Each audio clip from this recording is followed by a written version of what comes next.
Well, we are going to talk about a subject that is ringing true to me at this moment, at least in part, and it's give your soul a rest. What does that mean? Well, what is your soul? It's your mind, will, and emotions.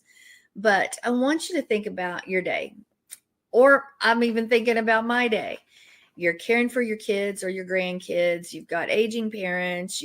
Maybe someone you love is dying. You're a single parent. You've got ministry. You've got your jobs.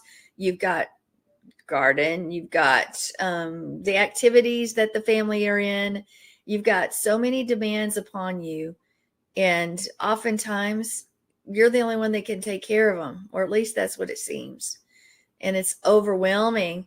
And then you get to the point eventually where you're just exhausted, you're depleted of strength, maybe you're suffering from fatigue, and not only physically, but there's something that gets heavy when you even spiritually in your heart, in that mind, will, and emotion area, your soul, because there's just so much.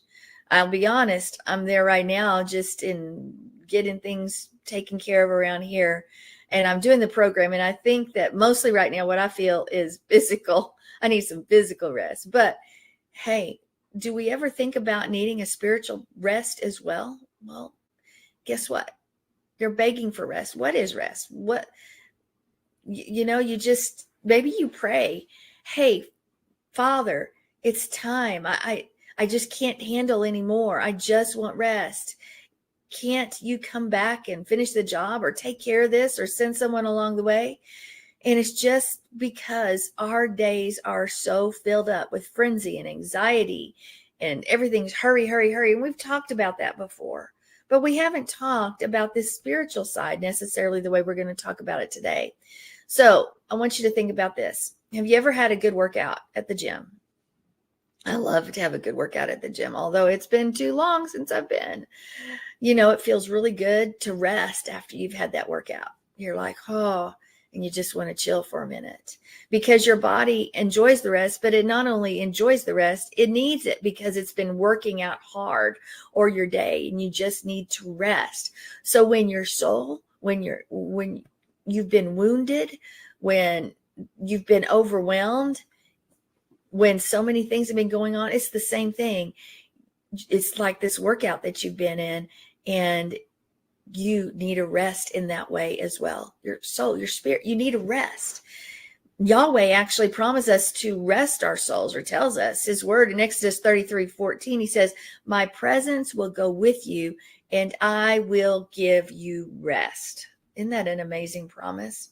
Yes, my presence, his presence gives us rest. Well, that should be pretty telling right there. How much time do we spend in his presence where we can receive rest? Probably not enough. So in Psalm 62:5, he says, yes, my soul, find rest in Yahweh. My hope comes from him. Where does your rest from? Your rest is not from everything else or just sitting back and chilling. No, your rest is in him. In fact, we've talked on Walking about rest is the goal in your life, and your rest is Yeshua. Whole nother program. You can go watch that series here on the Life of Worship Ministries YouTube channel. But then you read again in Psalm 116:7, return, O my soul, to your rest, for Yahweh has dealt bountifully with you. Wow, what a promise. Rest and bountiful with that. And then Psalm 23:3, Yahweh restores your soul. Do you need restored? Are you in a place where you need that rest, where you're like, it's enough. It's enough. I've had so much on my plate, so hard to deal with. So many things, and I'm crying out to you. Matthew 11:28-30 says, come to me, all you are weary or burdened, and I will give you rest. Take my yoke upon you and learn from me, for I am gentle and humble in heart, and you're going to find rest. Of course, we know that what is a yoke? The yoke is the teaching of the rabbi. Yeshua's teaching. Yeshua's yoke is easy, and his burden is light. He says, cast it upon me. A wounded soul can be a heavy burden, but Yah invites us to come to him because he will give us rest if we will choose to do so. If we will choose to do so. Many people whose souls have been wounded, You try all kinds of ways to feel better. Maybe you even go to a shrink or a psychologist or psychiatrist or something. Get counseling. Tell your friends. Tell everybody you talk about. And there's a myriad of other ways we try to solve the issue with that, and it doesn't work, because ultimately we need to surrender to Yahweh. We need to surrender to him. And when we're doing the other stuff, it becomes frustrating. It's exhausting. It just adds to the chaos in our lives. Actually, it adds to that burden, because nothing and no one apart from Yah can ever give you rest. Hebrews 4:1-3 says, therefore, while you come, a promise of entering his rest still stands. Let us fear lest any of you should seem to have failed to reach it. For good news come to us, just to them, but the message they heard did not benefit them, because they were not united by faith with those who listen. For we have believed, enter that rest. Okay, what are we saying? God's our rest. Yeshua is our rest. That is our goal. Psalm 23, that's all about your goal of finding rest in Yeshua. Believing and trusting Yah, because what? He is the doorway into Yah's rest. Yeshua is the door. He is the door. We've talked about that. The more we trust him, the easier life's going to become. But then you say, but I'm stressed. Well, again, who do we cast our burdens upon?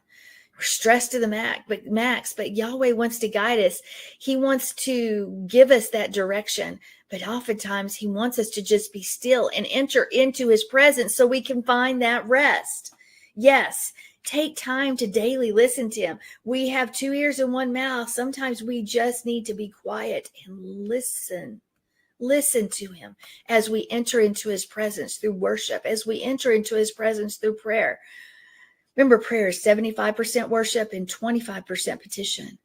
And then go over the uplifting verses, the word that is Yeshua, because it expresses our heart. Be still and know that I am Yah, and I will be exalted among the nations, and I will be exalted in the earth. Psalm 46:10. It's the core of everything is trust. Can we rest in him? When we look at that word still, herafu, it's that word comes from 2 roots, Rapha, which is number 7503 in your Strong's Concordance, which that's the traditional meaning. Be still and know that I am Yah, I'm God.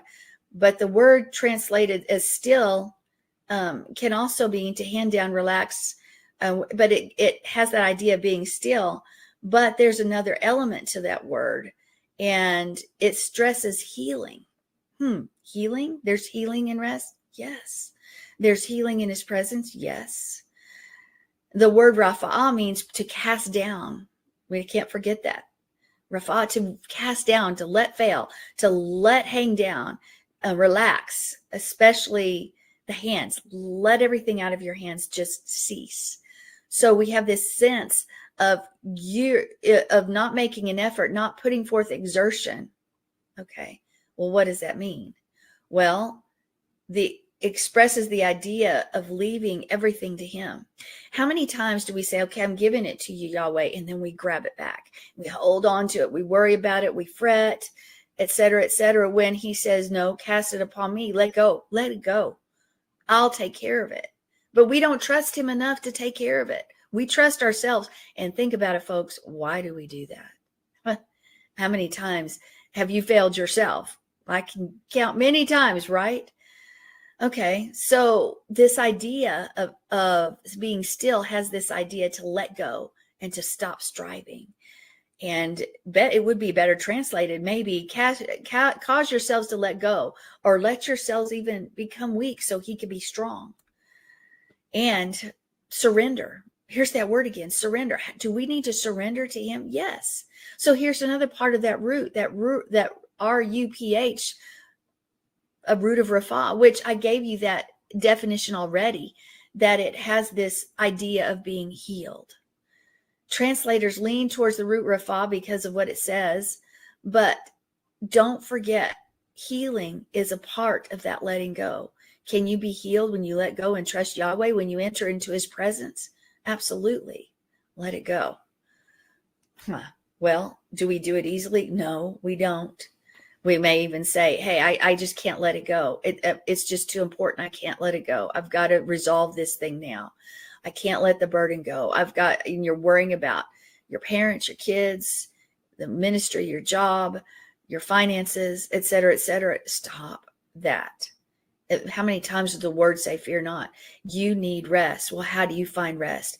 Enter into his presence. Make time for him every day, where you stop talking, where you're worshiping, and where you listen to his voice. Be still. And it may be uncomfortable. It may take 10 minutes even to shut your own head down, because the thoughts, oh, I need to go do this, and I need to do this, and I need to do this. But that's not going to give your soul a rest. It's not going to happen. Be still and know that I'm God. Listen to me.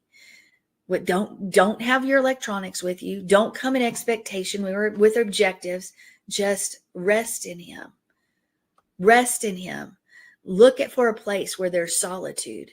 And you may have to schedule it in, because it's not just going to happen. Schedule it in. If you have kids, find somebody who maybe can watch the kids for a few minutes or something. So stop the thoughts that are going to randomly, the enemy's going to put thoughts. What does the word say? Take your thoughts captive. So do that. And then he says he's going to satisfy your weary soul. So enter into his presence, worship him, quiet the other voices in your head, set apart time, take time, rest your soul, your mind, your will, and emotions. But it's all about trust. It's all about letting go of everything else, having that spiritual retreat that you need. Do you need a spiritual retreat? Yes, you do. When? Every day. But sometimes the burdens are so great, you need extra time, and you need to practice it, and you need to rest regularly. My soul waits in silence, for my hope is in him. That's Psalm 62:5. Are we waiting on him? Do we linger into his presence? Do we look forward to that time when we get to just worship him and listen to him and experience what he has for us? Because Yeshua is our rest. He is our goal. Take a spiritual retreat. Rest your soul, not just your body, but rest your soul. And Mark, come on in. I was just fixing to look something up. All right.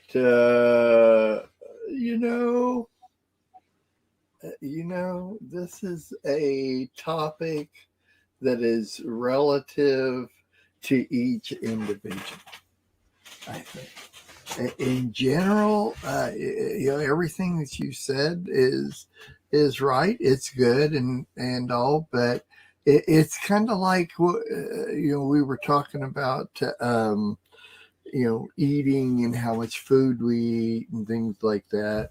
We had talked about that, and I think it's each individual has to go through certain things, and I think probably the number one thing on the list is to recognize that you need that spiritual rest. I think that all too often, and this works both in us as spiritual people, but also people that are not spiritual, secular people that have no religious wonderings at all. It's an acclamation thing to first of all recognize. It's like one of those steps things, is the way I see it, and the way I see it for me is that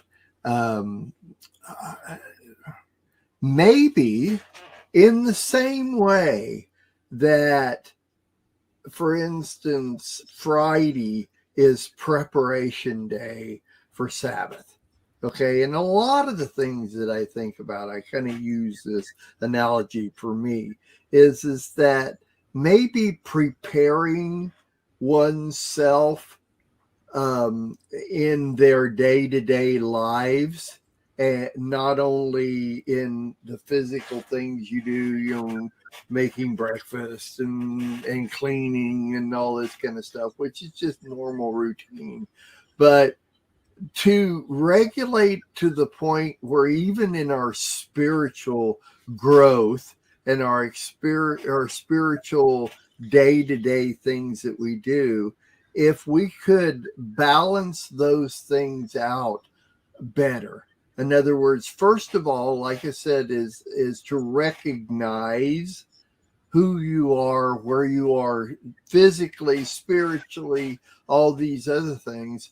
Then maybe if we were to regulate those things on a daily basis on our routine, then a spiritual rest would not have to be so drastic.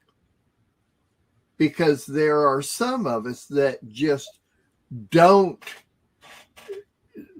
recognize it. I think it really comes down to recognizing this and balancing our lives. I think is really what it comes down to, for me anyway. It used to be, when we were talking about this, is they used to call me 100-mile-an-hour man, okay, because everything I did, no matter what it was, work or around the house or involved with people, relationships, at congregation, everything I did was 100-mile-an-hour man. It was like I just jumped from one thing to another. I'll never forget that my rabbi used to be Monty Judah, and we had an extremely good relationship. We were we still are. We're not real close anymore, but we don't have anything, negative with each other. We just are not together anymore. And I came to Monty after a few years of being involved with him, and asked him, from your point of view and knowing me all these years, give me an assessment of me. How do you see me? And his first question was, "Are you sure you want to hear this?" And it's kind of like, well, I respect him, and I was kind of going through a self-evaluation and everything, and it was important because Monty was a huge influence on me, and I respected him a lot, so I wanted to know. And his only remark is that I jump into things too quick, is I don't take the time to let things grow or let things develop in anything that I did, that I found what I wanted to do, and then I went 100-mile-an-hour into it, instead of taking my time to let different things let me learn something and then meditate on it, and and realize what the Lord wanted to show me on that thing, then move on to the next one, and so on. And that was his assessment. And literally it was one of those, I could probably count 4 instances in my entire life where something that somebody said to me about me changed my life, and that was one of them. That was one of the things that caused me to stop and assess whatever I'm doing, let it ride, like you were talking about it, let it go, let it ride, let it form itself, and then take it at a certain rate of speed. Of course, now at 68, for several years now, I've slowed down so much that doesn't even really apply. But what it does is I'm talking about physical things and study, and I'm talking about prepare and everything. But I think what it does is that it gets you to a point where it's not such a dramatic spiritual rest. It's almost like so many times in my life, I worked myself up, not only physically, but spiritually, that I almost came to an abrupt edge of the cliff. In other words, if you take another step, you're going over the cliff. Stop, take a rest, spiritually, physically, everything. Just take a rest, stand back, and let things ride and figure it out from there. So my idea on the spiritual rest is that all of us should take periodic assessments of who we are, what we're doing spiritually, physically, everything involved in our world with the Lord, and let things balance out a little bit. And then yeah, we're still going to need to have some spiritual rest here and there, but maybe it won't be so drastic as it happens. And I think this is more probably for you and me type people, type A personalities, people that just go and go and go. And it was like, I was telling you earlier that my wife had texted me and told me that my daughter was 100-mile-an-hour mom, and it's because she wants to be her whole life. I remember since she was like 12 years old, all she wanted to do was be a mom. And, and now that she's a mom for everybody, and having 13 kids in her house in the morning and 14 different kids in her house in the afternoon doing a sleepover or something, in the same day, that type of thing. Whereas she builds herself up and then she collapses, and not only physically, but spiritually. And, it was me. That was me. I did it constantly. And so my whole answer to this is balance and preparation. Balance and preparation helps us in every area of our life. Obviously, it's maturity, is really what it is. It's recognizing and mature. So recognize, maturity, balance, all of those things. So there you go. That's my skill on it. And I didn't even cover half of my notes. So That's good. Thank you, Mark. You're welcome. Sure. Yeah. Rest. All right, I guess we're done with this part of it then, unless you have anything more to add. No, I'm good. Okay.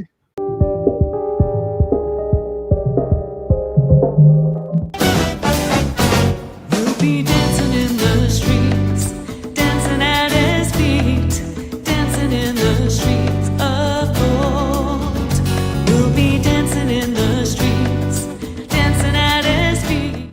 Do not touch that dial. Do not click off that page. We are Lamb Radio.